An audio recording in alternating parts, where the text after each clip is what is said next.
Tunay nga po talagang napakainit na ngayon ng panahon guys. Nandito po kami ngayon ni Yayam sa sala at ayan guys, hindi na kinaya talaga.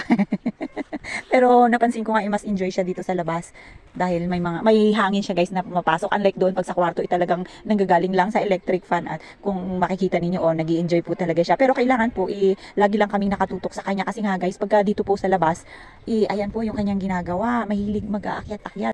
Kaya pagka nalingat ka lang sa cellphone mo at makikita mo nasa taas na siya ng lababo or nasa ibabaw na siya ng lamesa, kaya guys kailangan alerto po talaga yung mga nagbabantay. Sabi ko nga po kay nanay babaguhin namin ito yung mga lamesa at upuan, kailangan nakalagay lang sa gilid kasi guys pagka dito sa may lababo nakita niya yung upuan na mas malapit sa lababo inaakyat niya po talaga, kaya nakakatakot dahil naglalaro po siya ng tubig. Kaya sabi ko kay nanay talagang bantay sarado at iiwanan niya muna yung kanyang mga ginagawa pag nandito to sa labas. At pansin nyo guys, malungkot si nanay dahil nga walang nagpapalamig ng kanyang mainit po kasi guys, kaya nalulungkot si nanay, tapos wala pang nagmamahal sa kanya dahil nga single siya guys, hindi siya nakakaalis ng bahay, walang date, kaya ganun. At ito nga po yung apo ni nanay, nilaro nga po si Yayam, yan, pumasok sila sa kwarto at paglabas ganyan na, yung bedsheet nila guys, inakalagay na sa ulo ni Yayam, kaya pagdating ni nanay nakita yung apo niya ayun, tinamaan siya guys. Gusto po talaga ni Yayam laging kasama si mami at lagi kaming nagbabanding guys, dito po kami sa sala, nagpahangin lang kami konti at talagang init na init ako guys kahit na bagong ligo ako talagang ramdam mo yung init ng panahon, parang hindi na natapos-tapos to guys, pero malapit na nga ang tag-ulan, ilang buwan na lang at tag-ulan na nga. Kaya ito guys, naglakad-lakad lang ako konti, nagtingin ako ng pagkain ng makakain sa ref. At yun, nakita ko ito yung pakwan, hindi pa pala nila nabubuksan. At iyan, dahil nga malamig, kailangan natin kumain ng pakwan guys para gumaan-gaan naman yung ating pakiramdam. Ang hinahanap ko po sana guys yung salad, gano'n, yung mga matatamis. Pero nakita ko ito mas masustansya naman ito guys. Kaya ito na yung ating inopen. Actually, titikman ko nga lang po sana ito guys. Pero nung natikman ko siya guys, sobrang sarap po. Tapos malamig pa siya. Kaya instead na titikman ko lang siya guys, naubos ko nga ito yung kalahating pakwan. Alam niyo, mas masarap po pala pagka kulay dilaw. Pag pula, matamis din siya. Pero pag dilaw guys, mas masarap. Tikman nyo, subukan yung tikman. Punta kayo dito sa bahay. At bibigyan ko kayo ng pakwan na dilaw.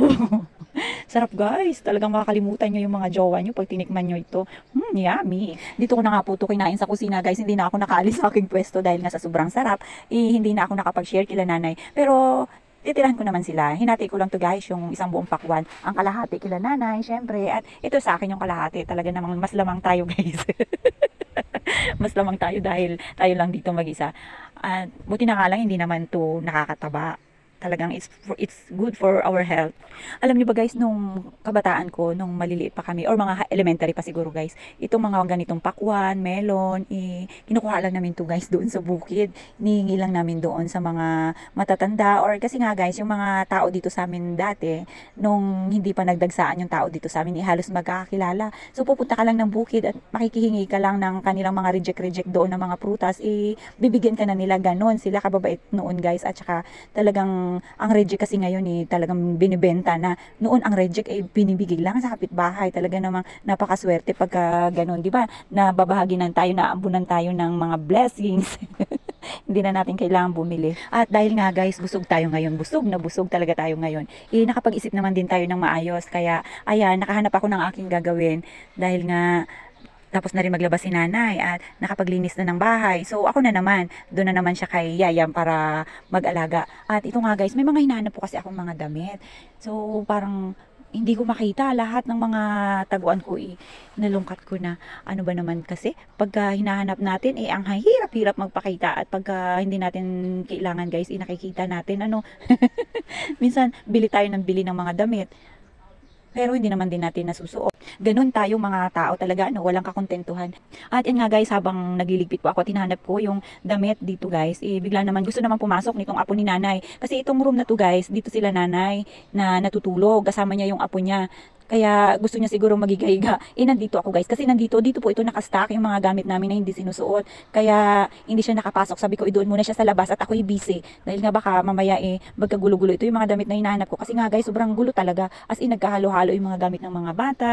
Kasi guys, dito ko nga lang po tinatambak. Ito yung mga gamit Ito po yung mga gamit ng mga anak ko na nung maliliit pa sila or mga high school pa sila, dito sila sa Palawan. Pero nung lumipat na po ako dito, nilipat ko na rin yung mga gamit nila dito guys. Kasi nga, pagka doon sa kabilang bahay, doon sa may malapit sa nanay ko, nabubulok siya guys. Or nagkakaroon siya ng anay dahil nga walang tao yung bahay. Pinapasok siya guys sa mga aparador, sa mga cabinet, nasisira po. So, sayang yung mga damit. Kaya dinala ko po yan dito para at least kahit papaano, nakikita ko siya guys at nalilinis ko. At yan, gusto ko na nga po sana ibigay. Kaya lang, kailangan ko rin magpaalam sa mga bata dahil parang respeto ko na rin sa kanila guys. Ay nga wala po sila dito at nasa malayo sila. Baka kasi magalit sa akin. Ganun lang po talaga. Pero wala naman po problema at bibigay rin natin yan guys. Antayin ko lang po yung kanilang go signal at pagka pumayag sila, go go go dahil po marami pa po tayong pagbibigyan yan guys. Dahil nga magaganda rin yung kanilang mga damit. Alam nyo naman yung mga bata. Konting suot lang guys at pagka may nakita rin talagang nagmana rin talaga sa atin. Nagmamadali nga po pala ako guys. Biglang nag-text ito si ate na kailangan may pupuntahan po kaming business daw. Kaya ayun guys, nagmadali ako dahil nga inaantay ako ni ate doon sa kanto ng aming pagkakakitaan guys. At ayan, nagmotor po ako para madaanan ko siya at may angkas ko siya dahil nga po medyo iskinita po yung aming pupuntahan, so kailangan magmotor tayo para mabili. Buti na nga lang po medyo hapon na yan guys, hindi na gaanong mainit, mga bandang 3 o'clock na po yan pasado. Kaya ayan, medyo relax na kami ni ate at meron ng hangin na aming nalalanghap. Wow, nalalanghap talaga. So guys, pupunta rin kami dito sa may BM, kaya nandito kami. Yan, kung makikita ninyo, 'di ba? Ayan yung mga kasama namin dito sa aming munting pagkakakitaan ni ate. At ito talaga si ate, good vibes talaga to sa akin guys. Kaya sumasama ako sa kanya dahil alam niyo na, pagkadating sa business, talagang papasukin natin basta maganda yung resulta sa atin guys. At yan, hindi na rin po kami nagtagal dahil naayos na rin po namin yung aming mga dapat ayusin. So nagpasama po ako kay ate para pumunta doon sa ate ko sa New Bungkag. Yan. Sabi ko nga sa kanya, tulungan niya ako at samahan niya ako dahil may mga bitbitin din ako guys. Kaya kailangan makasama ko siya na pumunta doon sa ate ko. At yan, pahapon na nga yan guys. Hindi nga po sana sasama sa akin si ate kasi wala po ako dalang helmet. Kailangan po kasi dalawa kaming naka-helmet para safe po kaming makarating sa aming pupuntahan. And syempre guys, may mga nanguhuli din po. Kaya sabi ko kay ate, manghiram na lang muna kami doon. May fine po kasi at medyo mahigpit po dito sa amin pagka nahuli kang walang helmet. Kaya sabi ko kay ate, kailangan talaga namin na magka-helmet. Dahil nga guys, tatawid pa kami ng kalsada. Okay lang sana kung dito lang sa mga iski-iskinita. Kaya lang, medyo malayo po yung aming pupuntahan. Kaya kailangan po talaga niya magsuot ng helmet. And nandito na nga po pala kami sa bahay ng ate ko guys. Ayan yung pamangkin ko. At yan, yung ate ko talagang nagpakape pa. Kaya ayun, nag-enjoy naman kami dito guys. Medyo ginabi na nga kami nung umalis ni ate dito. Dahil nga po, nagkwento-kwentuhan pa kami. Alam niyo naman, weekend ngayon, Sunday. Minsan lang tayo makapagkwentuhan ng personal. Kaya ayan, nilubos-lubos na namin guys. So medyo gumagabi na nga po, kaya sabi ko kay ate, aalis na kami dahil nagaantay na ulit si Yayam. Sana po ipatuloy niyo pong isupport ang aking mga video. God bless po.